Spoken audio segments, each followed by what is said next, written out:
Good morning all of you. Welcome to Pragati tutorial. In last video we have seen few numericals and the concept related to them. उसके साथ साथ हमने Earth's gravitational force देखा जो होता है F. F is equals to G m1 m2 upon r square. ये होता है gravitational force. As well as we have seen acceleration due to gravity मतलब small g. Small g का फॉर्मूला हमने डिराइव किया और हमें फॉर्मूला मिला gm upon r square. Last video में मैंने कुछ न्यूमेरिकल्स सॉल्व किए और डिस्क्रिप्शन में आपको एक पीडीएफ भी दिया. उस पीडीएफ के क्वेश्चन आपके लिए बहुत इम्पोर्टेंट है और एक्सरसाइज में सेम वही काइंड के क्वेश्चंस है. उसके साथ हमने देखा कि द वैल्यू ऑफ जी किस प्रकार वेरी होती है. Change along the surface of the earth, polar पे कितनी होती है, इक्वेटर पे कितनी होती है, चेंज विथ हाइट. जैसे जैसे हम ऊपर जाते हैं जी की वैल्यू डिक्रीज होती है. चेंज विथ डेप्थ, डेप्थ में भी जैसे जैसे हम नीचे जाएंगे जी की वैल्यू डिक्रीज होती है. चाहे आप ऊपर जाओ चाहे आप नीचे आओ, जी स्मॉल जी की वैल्यू डिक्रीज होगी. What is small g? Acceleration due to gravity. अब हम देखने जा रहे हैं the concept of mass and weight. What is the difference between mass and weight? तो मास मतलब इस ऑब्जेक्ट के अंदर, ये ऑब्जेक्ट मैटर से बना हुआ है तो इसके अंदर जितना मैटर है प्रेजेंट वही उसका मास है. इसका मतलब मास is the amount of the matter present in the object. Amount of matter present in the object, इसके अंदर जितना पार्टिकल्स है वो उसका मास है. तो वेट क्या है? वेट का मतलब इस मास को अर्थ अपनी ओर खींच रहा है. अगर मैं छोड़ देता हूं खींचता है. किस एक्सीलरेशन के साथ? जी के साथ, जिसका वैल्यू 9.8 है. अर्थ खींच रहा है इस ऑब्जेक्ट को अपनी ओर. तो अर्थ जिस फोर्स के साथ खींचता है मास को वो होता है वेट. फिर से, मास मतलब amount of matter present in the object. Object के अंदर जितना भी मैटर है ये उसका मास है. और वेट ये है कि अर्थ जितने फोर्स के साथ उसे खींच रहा है. इसका मतलब वेट ही आपका फोर्स है. वेट ही आपका फोर्स है. देखो, force is equal to mass into acceleration. Mass into acceleration, यहाँ पर एक्सीलरेशन ड्यू टू ग्रेविटी है mg. तो फोर्स या वेट बोलो एक ही चीज होती है और फोर्स या weight is equal to mg, mass into acceleration due to gravity. अगर आपको मास पता है तो आप g का वैल्यू निकाल सकते हो. अगर आपके दोस्त का मास है 50 kg तो उसका वेट कितना होगा? तो वो उसका वेट नहीं है, उसको 9.8 से मल्टीप्लाई करेंगे तो आपको वेट मिल जाएगा. वेट मतलब वो फोर्स जिस फोर्स के साथ अर्थ ऑब्जेक्ट को अट्रैक्ट करती है. तो चलो देखते हैं difference between mass and weight. तो आपके स्क्रीन पर यहाँ पर distinguish between mass and weight आपको दिख रहा है. पहला point, mass is the amount of matter present in the object. Object के अंदर जितना मैटर है वही उसका मास है. And the weight of an object is defined as the force with which the earth attracts the object. उस object को earth जिस फोर्स के साथ, किस फोर्स के साथ? F is equal to G m1 m2 upon r square. Earth जिस force के साथ उस ऑब्जेक्ट को अपनी ओर खींच रही है वही उस ऑब्जेक्ट का वेट है. मास और वेट दोनों अलग अलग चीज है। अभी आपने देखा फॉर्मूला, अगर मास को स्मॉल जी से मल्टीप्लाई करोगे तो आपको वेट मिलेगा। Okay, second point, mass is a scalar quantity. हमेशा याद रखना फिजिक्स में वो स्केलर है या वेक्टर है, ये सबसे पहले जरूरी है, उसके बाद उसका यूनिट। तो सेकेंड पॉइंट में आप क्वांटिटी कौन सी है, तो मास ये स्केलर क्वांटिटी है। स्केलर क्वांटिटी का मतलब the physical quantity which have only magnitude no direction. Mass के पास सिर्फ मैग्नीट्यूड है, डायरेक्शन नहीं है। जब आप कुछ चीज खरीदते हो दुकान से तब आप बोलते हो ये 5 kg है, तो आप ऐसा नहीं बोलते ये 5 kg ईस्ट डायरेक्शन में है। जब आप शुगर लेने जाते हो तब आप 5 kg शुगर लेकर आते हो, आप ऐसे नहीं बोलते कि मैं 5 kg इस डायरेक्शन में लेके आया, नहीं। तो मास स्केलर क्वांटिटी है, पर वेट तो फोर्स है, because force is equal to mg। तो इसीलिए weight is a vector quantity. तो अगर वो वेक्टर क्वांटिटी है तो वेक्टर क्वांटिटी क्या है definition, the physical quantity which have magnitude and direction is known as vector quantity। मतलब जिस क्वांटिटी के पास मैग्नीट्यूड भी है और डायरेक्शन भी है। तो वेट का डायरेक्शन कहाँ पर है, वेट मतलब ही फोर्स। कौन सा फोर्स, ग्रेविटेशनल फोर्स। तो उसका डायरेक्शन कहाँ है, towards the centre of the earth. तीसरा point, the SI unit of mass is kg and weight being force, then its SI unit is Newton। Mass का SI unit kg है, kilogram, और weight तो force है इसीलिए उसका unit newton है, capital N। उसके बाद fourth point, its value is same everywhere. Mass की वैल्यू सब जगह पे सेम होती है। Its value does not change even when we go to another planet. आप अर्थ पे हो तो अर्थ पे आपका जितना मास होगा उतना ही मास आपका मून पे होगा, उतना ही मास आपका मार्स पे होगा, क्योंकि mass does not change place to place, पर वेट चेंज होता है। क्यों, क्योंकि वेट डिपेंड करता है स्मॉल g के ऊपर। Weight is equals to mass multiply by small g, और स्मॉल g अर्थ का अलग है, मून का अलग है, मार्स का अलग है। इसीलिए weight changes everywhere, place to place. ये 4 पॉइंट ऑफ डिफरेंस आपको याद रखने होंगे। ये मोस्ट इंपॉर्टेंट क्वेश्चन है इस चैप्टर का, distinguish between mass and weight. Fourth point, मतलब अगर ये मेरा ऑब्जेक्ट है, इस ऑब्जेक्ट का मास है 0.2 kg, 0.2 kg। अर्थ पे इसका मास है 0.2 kg। मून पे अगर लेके जाऊंगा तो भी इसका मास होगा 0.2 kg। अर्थ पे इसका मास है 0.2 kg, तो अर्थ पे इसका वेट क्या होगा, तो इसके मास को 9.8 से मल्टीप्लाई करेंगे तो अप्रॉक्स 2 न्यूटन होगा। अर्थ पे इसका वेट 2 न्यूटन होगा, तो मून पे इसका वेट कुछ कम होगा, 0.32 समथिंग होगा।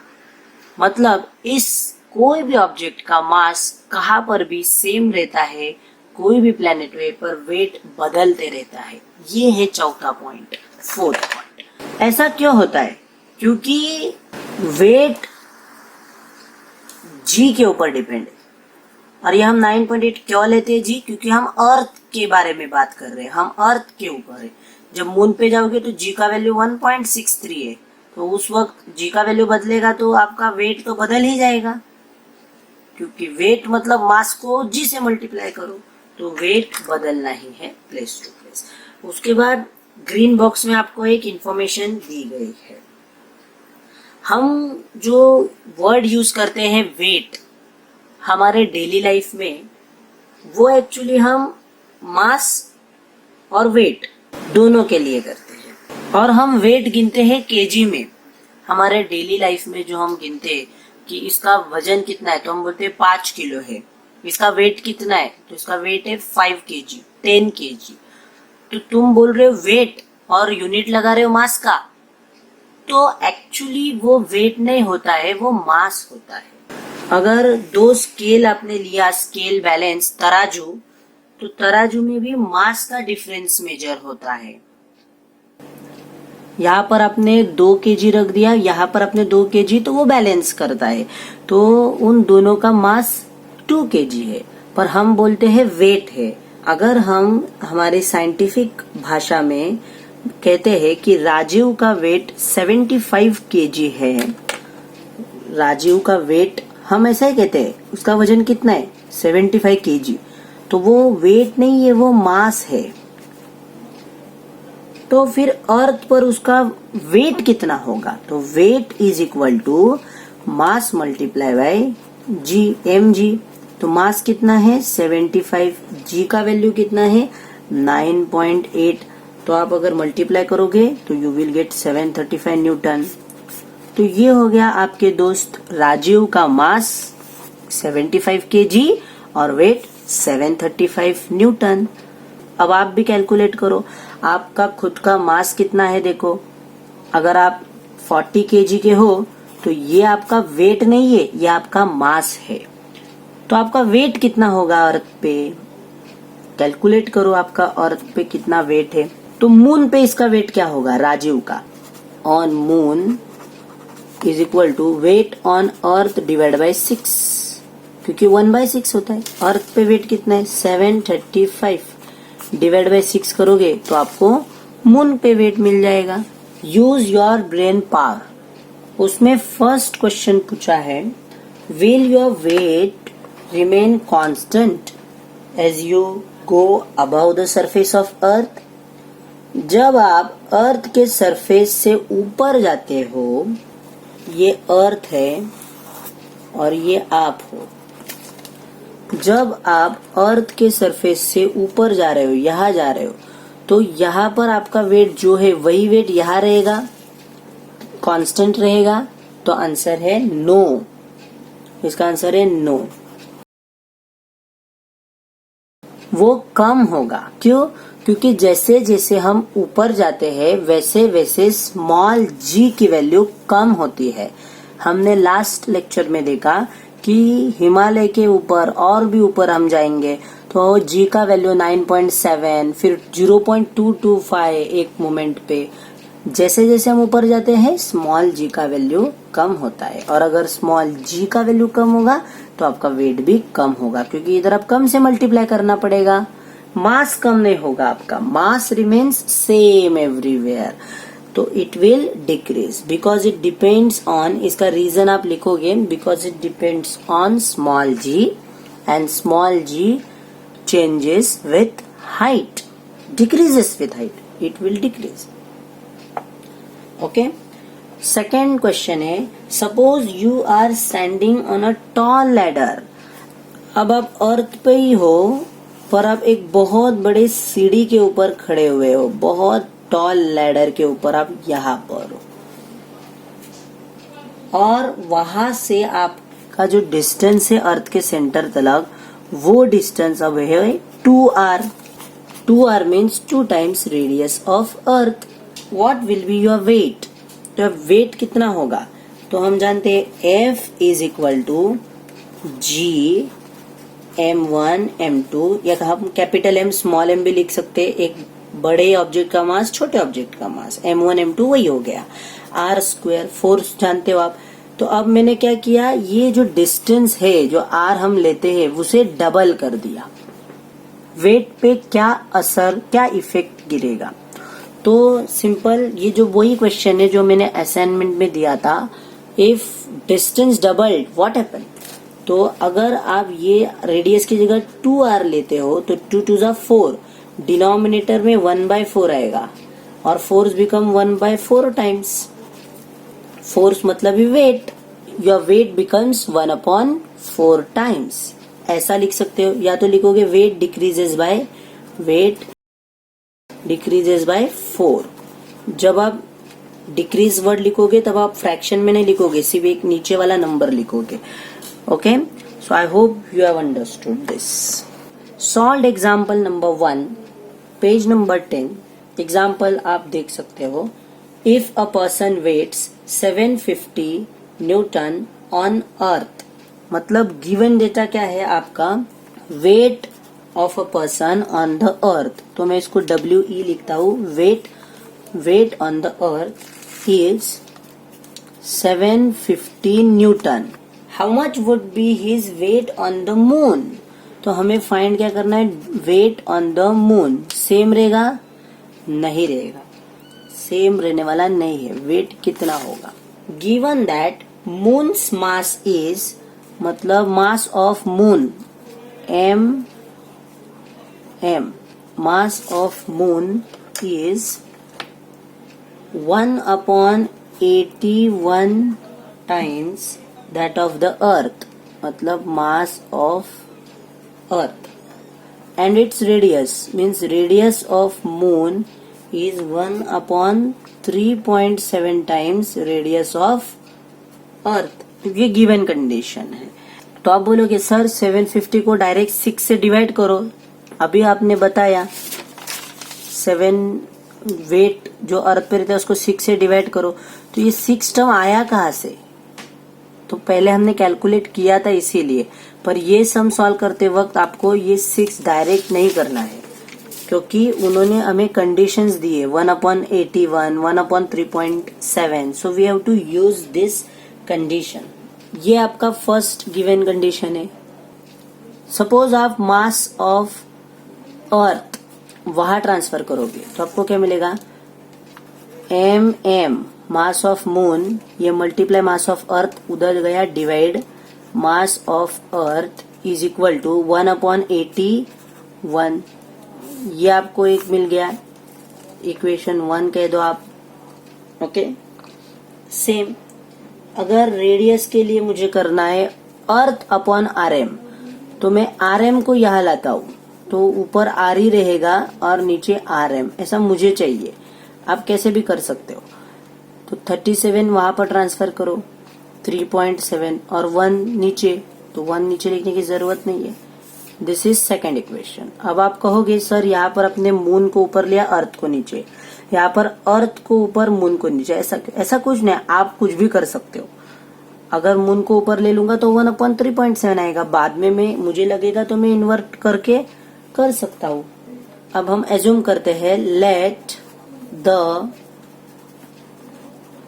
मास ऑफ द पर्सन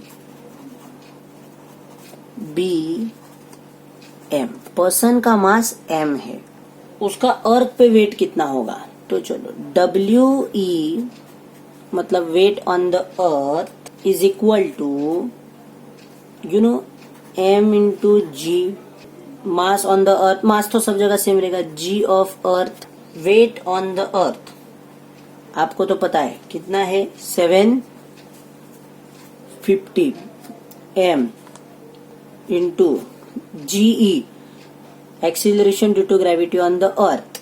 तो वो वैल्यू कितनी है, Gm/r². तो ये अर्थ, G मतलब एक्स यूनिवर्सल ग्रेविटेशनल कांस्टेंट, M मतलब मास ऑफ अर्थ. अब इधर हम अर्थ के लिए ले रहे रेडियस ऑफ अर्थ. ओके, तो अगर मुझे M का वैल्यू चाहिए तो क्या करूंगा मैं, M is equal to R ही उधर ट्रांसफर किया, multiply 750 into RE upon GME. GME 750 into RE square. Square आएगा यहाँ पर क्योंकि GM अपॉन R स्क्वेयर, ये हमारा स्मॉल g का फॉर्मूला मैंने यहाँ पर लिखा है, कंफ्यूज नहीं होना. अर्थ G अर्थ, M अर्थ, R अर्थ. कैपिटल G अर्थ क्यों नहीं लिखा, क्योंकि कैपिटल G सब जगह पर सेम रहता है, वो यूनिवर्सल ग्रेविटेशनल कांस्टेंट है. M भी सब जगह सेम होता है, तो जो चीज सब जगह सेम है उसका बार बार अर्थ अर्थ मून ऐसा लिख के कोई मतलब नहीं. जो बदलने वाला चीज है, वेरिएबल है, उसे लिखना है हमें. तो ये आ गया m is equal to something. ये m मतलब क्या है, उस पर्सन का मास। ये आ गया पहला इक्वेशन। अभी 1 दिया है तो इसको a बोलो, a इक्वेशन a। अब फिर से हम फॉर्मूला लिखते हैं, weight on moon, weight on moon is equal to mass on moon, mass तो सब जगह सेम होने वाला है, into gravity on moon, gravity बदलता है। तो वेट ऑन मून आपको पता है, नहीं पता तो उसे आप एज इट इज लिखना पड़ेगा, weight on moon, m mass into gm, small g का formula gm upon R square, gm upon R square. पर ये मास किसका है, ये मून का है, ये मून का है, क्योंकि यहाँ पर जो g था वो अर्थ का था, इसीलिए mass of earth upon radius of earth square, mass of moon upon radius of moon square. Small g का formula gm upon R square. अब m मतलब मास, किसका मास, पर्सन का मास, पर्सन का मास अर्थ पहले ही हमने निकाला है, ये देखो इतना। In terms of this values वो तो सेम रहने वाला है, मून में भी सेम रहेगा, वो वेट सेम नहीं रहेगा, तो वही हम m की वैल्यू ये इतनी पूरी यहाँ पर सब्स्टिट्यूट करेंगे। क्या हो जाएगा, 750 into R E square upon G M E into ये m की value capital G M upon R M square is equal to G cancel, same value है, ये आर कैंसल नहीं होगा क्योंकि ये रेडियस ऑफ अर्थ है, ये रेडियस ऑफ मून है। 750 लिख देता हूं मैं पहले, 750 इंटू ये है आर ई स्क्वायर और ये आर एम स्क्वायर, तो R E upon R M whole square, ऐसा मैं लिख सकता हूँ, इनटू ये है एम अपॉन एम ई, तो एम अपॉन एम ई। अब देखो 750 into R E upon R M, R E upon R M हमें वैल्यू पता है 3.7, तो 3.7 square into M upon M E 1/81, इसीलिए मैंने इसको ऊपर नहीं लिया था क्योंकि हमें इधर मिल रहा था, अगर ऊपर लेते तो 1/33.7 ऐसा लिखना पड़ता। अब इसे सॉल्व करेंगे तो 750 इंटू 3.7 का स्क्वायर करो, एक वैल्यू आएगा आपको, फिर 750 इंटू दैट वैल्यू और फिर उसको डिवाइड बाय 81 करो, आपको आंसर आएगा 126.8 newton. I am not going to fill this box. तो ये क्या आया, weight of person on the moon, हमें गिवन क्या था, weight of person on the earth, तो हमें गिवन था 750 और हमने मून पे निकाला 126। तो फिर हमने देखा दिस डिवाइड बाय दिस, इन दोनों का जब डिवाइड करेंगे, weight on earth divide by weight of moon is equal to 1/6, ऐसा आपका आंसर आएगा, लगभग यही आएगा, अप्रोक्सीमेटली, नॉट एग्जैक्ट। तो इस न्यूमेरिकल से हमें ये प्रूफ होता है कि ऑब्जेक्ट का वेट अर्थ के ऊपर 6 टाइम ज्यादा रहेगा मून से। उन्होंने फिर कंक्लूजन बनाया, the weight on the moon is nearly 1/6 of the weight on the earth. इसकी वजह से ही acceleration due to gravity on moon is 1/6 time the gravity on the earth. Next concept में आपको उन्होंने डू यू नो में दिया है ग्रेविटेशनल वेव्स। तो हमें पता है कि जब आप कोई पत्थर पानी में डालते हो तो आप क्या ऑब्जर्व करते हो, वेव्स, लहर। तो वेव जनरेट होती है, और वेव कैसे जनरेट होती है, जब आप कोई स्ट्रिंग को मूव करते हो तब वेव जनरेट होती है। तो कौन कौन से वेव्स हमारे फिजिक्स में होते हैं, light is also a type of wave, light भी एक वेव ही है, and it is called as electromagnetic wave.